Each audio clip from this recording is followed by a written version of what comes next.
Hey guys, it is still November 19th, 2017, and this is Kyle, aka Vulcan Wolverine. Um, the November Video Marathon 2017 continues.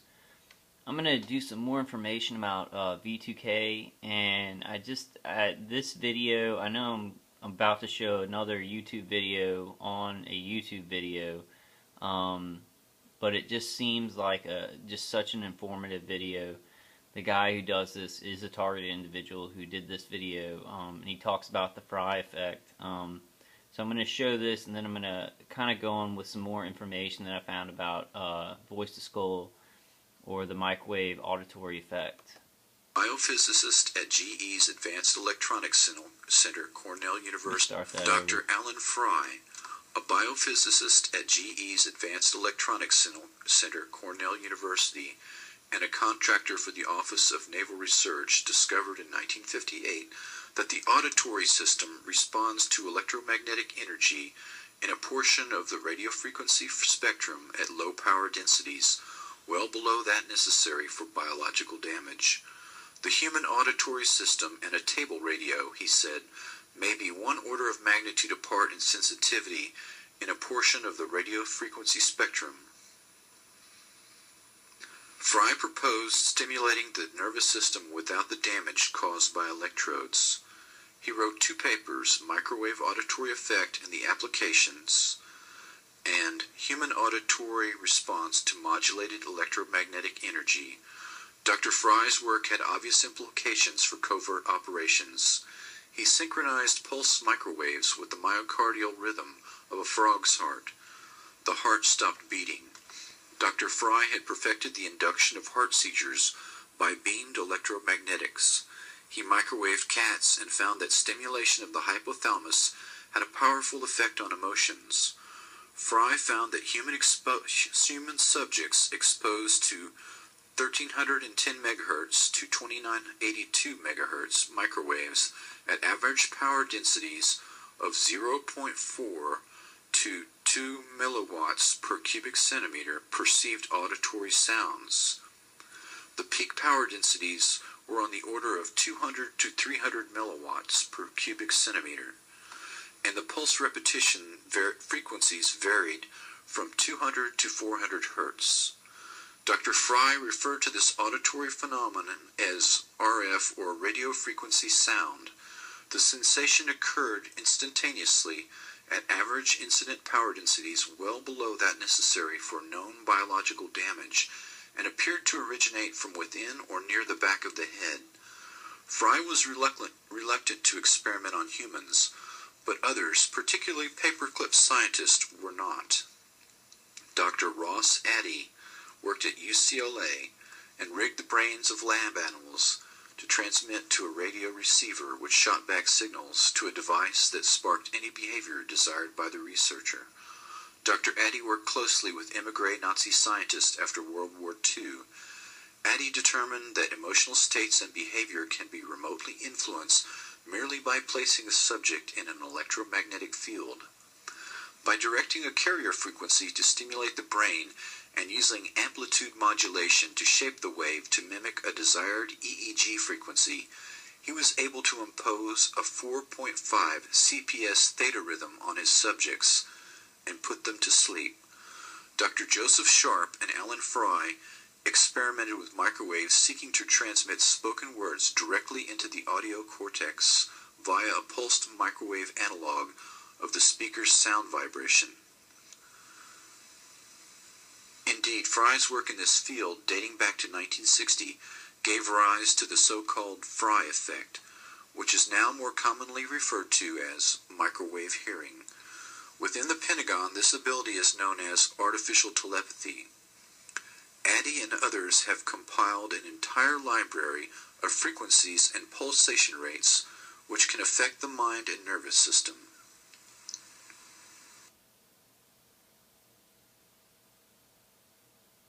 Alright guys, yeah, I thought that was a good video, so I wanted to play that first and then go over an interesting article that I found because I saw that that patent, the word microwave had been changed to RF. And I saw some interesting propaganda on a Wikipedia article that was just supposed to talk about the microwave hearing effect, and then it was like a disclaimer about target individuals thrown in there. So I thought that this article would be kind of interesting in relation to that. The Army Yanks voice-to-skull devices site.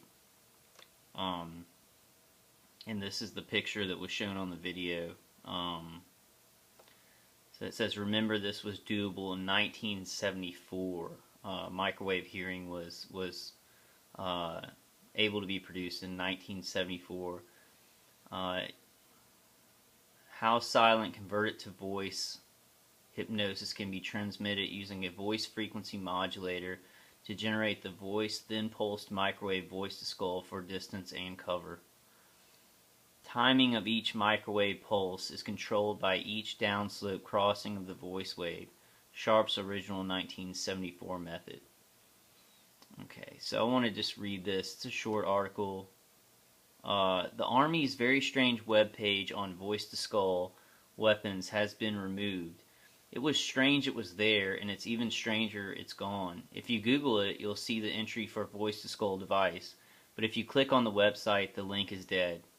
The entry still available on the Federation of American Scientists website reads, non-lethal weapon which includes, number 1, a neuroelectromagnetic device which uses microwave transmission of sound into the skull of persons or animals by way of pulse-modulated microwave radiation, and number 2, a silent sound device which can transmit sound into the skull of a person or animals.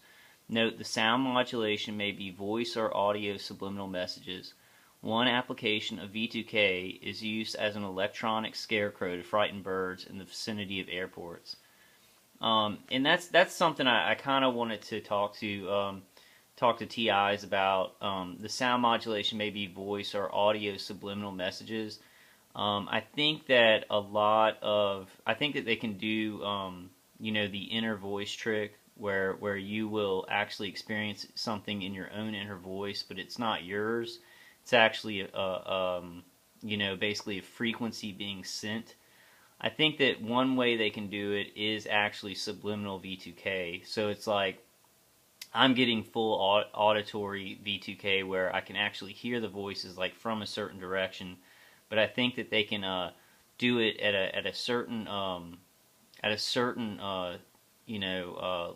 level to where it would just come out. It would be picked up by my subconscious mind and be played like as my inner voice. And I think that's one way. I think another way that they also do the inner voice technique thing, I don't know, I guess torture method, is they pick up what we're thinking in our inner voice, because you have small movements in your jaw and your throat, so they're actually picking up those vibrations. They have a method to do this, and if they can receive signals like that, then they can also push signals back. So I think that's two of the methods that they use for the inner voice method of torture, of psychological torture. The UK-based group Christians Against Mental Slavery first noted the change. They also have a permanent screenshot of the page. A representative of the group tells me they contacted the webmaster, who would only tell them the entry was permanently removed. The image above is one person's self-styled depiction of how a voice-to-skull weapon might work. So I wanted to read that interesting article, how the Army pulled its voice-to-skull page.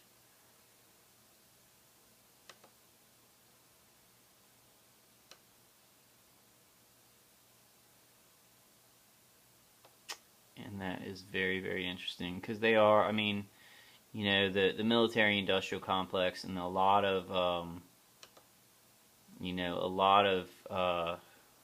people are making tons of money off of this. The manufacturers of the weapon, and then you got all the agencies involved. You got the CIA involved, and then the DoD involved. The DoD giving significant funds, defense contracts to third-party contractors, and then they're carrying them out.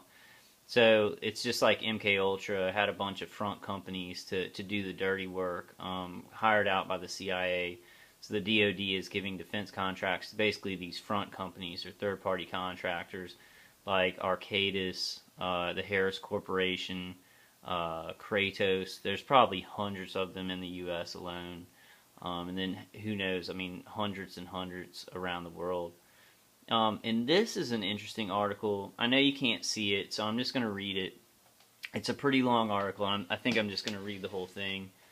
And there's also some really cool related articles. And this is called Targeted Individuals 101. So if you just look up like Voice to Skull and go down some links, it'll say Voice to Skull dash Targeted Individuals 101. I want to read this quote by John Lennon on insanity. Our society is run by insane people for insane objectives. I think we're being run by maniacs for maniacal ends, and I think I'm liable to be put away as insane for expressing that. That's what's insane about it. I'm going to go ahead and read that again, because that's what I feel. I mean, that's how I feel like every day. You know, I'm trying to get the truth out about this. I'm being attacked and tortured by it, you know. Problems with my family, you know, definitely financial problems. I can't, you know, go to work. I tried to work for a while through the torture, but eventually had to stop and get on disability. So I just want to read that again. It's an important quote. John Lennon on insanity. Our society is run by insane people for insane objectives. I think we're being run by maniacs for maniacal ends, and I think I'm liable to be put away as insane for expressing that. That's what's insane about it. So I'm gonna go ahead and jump into this. It has a lot of information about Voice to Skull. V2K, Voice to Skull device, is a weapon used for transmitting voices with low or high frequencies. Voices can be for commands or harassment attacks that may look like the TI's own voice. V2K can also be used to induce or manipulate dreams or to deprive TI sleep. Eleanor White. What is Voice to Skull? Eleanor White is a very, very famous targeted individual who has been targeted for many, many years. I think like 30 years or something like that, maybe more. The psychoelectronic type of mind control I'm discussing here is the covert, around-the-clock harassment of innocent citizens living in their homes and communities, and is currently worldwide in scope. This harassment includes electronic mind-body attacks, street harassment skits, destruction of family and other relationships, and destruction of careers. What I just talked about. I hadn't even read this yet. One especially invasive attack method is in the arena of psychoelectronic mind control is Voice to Skull. Voice to Skull is a transmission of voice or any other audible or subliminal sound directly into the hearing sense of the mind control victim. This is sometimes done around the clock and can be one of the severest forms of torture. Voice to Skull technology is sometimes referred to as synthetic telepathy. Current-day Voice to Skull cannot be stopped by any known electromagnetic shielding, a fact which demonstrates how advanced classified mind control technology has become. And I just want to say I can usually attenuate my Voice to Skull. It is attenuated using Dave Case's CD.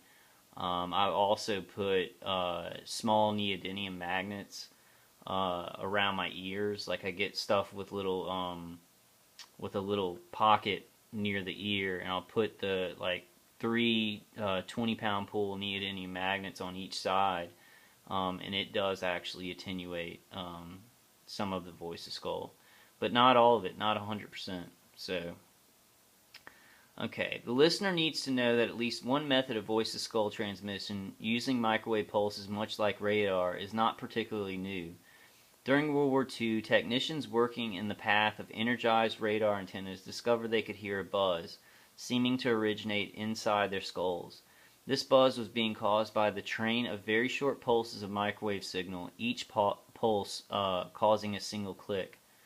In the early 1970s, Dr. Joseph Sharp of the Walter Reed Army Institute of Research used a computer to control a radar transmitter such that for each time a human voice waveform changed from a peak to a valley, the radar transmitter sent out a single pulse, causing a single click to be heard by the test subject.